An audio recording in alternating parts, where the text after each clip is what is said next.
What happened tonight in Madison Square Garden is something that we will remember for the rest of eternity. There are certain moments in sports that transcend the game, that feel larger than life, and tonight was one of them. Unreal. Game 1 tonight from MSG. We all know what's at stake. 4 wins for a trip to the finals, a rematch of last year's epic duel. A minute into the game and already there goes Jalen Brunson, his first bucket. Brunson with a tough shot over Nesmith to start the ball game, and now here come the Indiana Pacers. Haliburton the touchdown to Siakam. The Pacers made their first 9 shots of the ball game. Haliburton to Turner. Couldn't have asked for a better offensive start if you're the Pacers. Pick and pop Miles Turner again. High scoring affair here in this first quarter. Knicks down by 3. Mikal Bridges right to his spot in the mid-range. The biggest story though in this first quarter, the Knicks bench, especially Mitchell Robinson. Knew with these two teams facing off, we could get an offensive explosion. Here early in the second, check out Big Bodega. New York up by 5 halfway through the second. This sequence felt like a huge shift in momentum. Obi Toppin misses the dunk and Karl Anthony Towns hits the 3. There's one thing everybody in America should know about these Pacers though. It doesn't matter how many times they get punched. They will always punch back. Haliburton hits a rainmaker with Reggie Miller watching courtside. Other end, there's big body Brunson. Third quarter now, Knicks up by 7. Brunson doing a little bit of everything. How magnificent has he been the entire postseason? But once again, Pacers hovering around. Down by 5. Turnover Knicks. Haliburton on the break. Turner to Siakam, and it's down to 3. Every time, though, the Pacers would inch closer, Jalen Brunson would inch them further away. Pacers down by 5, 4 minutes to go in the third. Mitchell Robinson, isolation against Haliburton. The Stars are bringing it in this game. Haliburton steps back and hits a 3. At this point late in the third, Brunson has 4 fouls. And with Brunson on the bench, Siakam to the post, Pacers down by 2. We go to the fourth quarter. Brunson back in the game. Knicks up by 1. Brunson right back to the cup. But then the moment where it felt like the ball game would shift. Brunson picks up his 5th foul. Knicks up by 3 at this point. The Knicks facing their biggest adversity of the postseason. Brunson to the bench. OG responds with a 3. Now it's Deuce McBride with a block. Even with Brunson on the bench, New York up by 14, playing with a ton of life. Bodega with a block on one end. OG the bucket. They're up 16. The Garden is bedlam. 6.5 minutes to go. Speaking of Big Bodega, it was a masterclass from him. 12-point Knicks lead. 4 minutes to go. Karl Anthony Towns again. Every single one of these felt like it was the game winner. At this point in the game with 3 minutes to go, Knicks up by 11. Who in their right minds thought that this game was still competitive? Brunson, step back 3.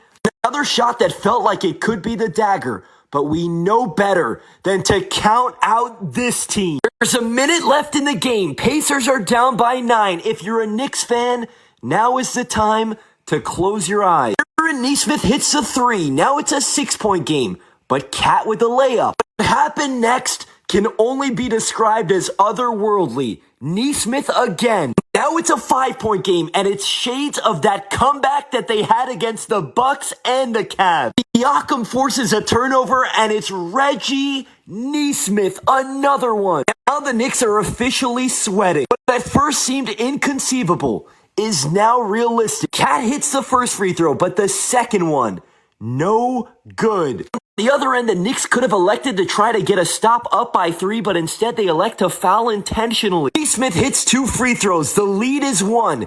What a lucky moment this was. Brunson almost turns it over. But instead, with a 1-point lead, OG Anunoby heads to the free throw line. And oh my goodness, Anunoby misses the first. The Pacers, though, have no timeout. OG steps up and makes the second. If there's one person on the planet that I would not want to face in a moment like this, it's number 0 in Pacers gold. Wow. Every bad memory from Knicks past coming right to the forefront in this moment. 8 points in 9 seconds. The Kawhi shot all in one. What a crazy moment. But the problem was Haliburton's foot's on the line. Haliburton thought he won the game, but instead we're headed to overtime, and now the Knicks back up by 4. Then another crazy sequence. Miles Turner looked like he got away with a goaltend on one end, and on the other, Nembhard in the corner. Pacers down by 1, a minute 30 to go in overtime. There's their superhero. Haliburton, the hang time in the bucket. Knicks down by 1. Brunson responds. The Knicks may have captain crunch time, but there's something special about this Indiana team when the moments are important. Haliburton to Nembhard, they're up by 1 again. And then a pivotal mistake from the New York Knicks. 20 seconds to go and they turn it over. The Knicks make a costly blunder once again on one end, and on the other, it's the former Knick soaring for the ceiling. So now the Pacers have a choice to make. They elect not to foul. Brunson misses, Hart hustles, Cat misses, and the rest is history. Literally, it is history. Certain moments as sports fans that we know right away are going to be etched in history. And we knew right away watching this in real time that this was one of them. I still can't believe how this transpired. The fact that this shot went all the way up and bounced in too. In case you don't truly realize how amazing tonight was, NBA teams were 0-970 in the playoffs over the last 27 years when trailing by 14 points or more with under 250 left in regulation. Tonight, they're 1-970. There is no way that you can say the Pacers are lucky. Since 1997, teams are 4-1,640 when trailing by 7+ in the final minute of the fourth quarter or overtime. The Pacers have 3 out of those 4 wins. People are saying team of destiny right now when it comes to this Pacers team. And after what we've seen them do time and time again this postseason, it's impossible not to think that, right? Haliburton's going to get the shine, and rightfully so, but where would they be without Aaron Nesmith? 20 points in the fourth quarter, 8 of 9 from 3, 30 points on the night. But of course, their main man, when they needed him most, he seems to always deliver in those clutch moments, 31, 11, and 4. Just want to re-emphasize this from Underdog NBA. The Pacers trailed the Knicks by 15 with 4:55 left. After that moment, Aaron Nesmith made 6 3-pointers. Not only do the Pacers deliver an unbelievable gut punch to the Knicks, they do so on a night where the Knicks' 2 stars played amazing. Brunson with 43 to no avail, and Cat had 35 and 12, and it doesn't matter because they lost. I can't even fathom the feeling that Knicks fans are feeling right now. Knicks Muse saying, there is genuinely nothing to say. One of the worst losses in the history of the New York Knicks. Now the hardest part of losing a game like this, somehow, some way, the Knicks are going to have to muster up the strength to forget about this game. They always tell us that one game never defines a series, but man, oh man, it's hard not to think that this game might end up being the story of this series. I mean, just look at the blank stare on the face of Jalen Brunson when he knew the inevitable was going to happen. Is this a game that the Knicks can realistically bounce back from?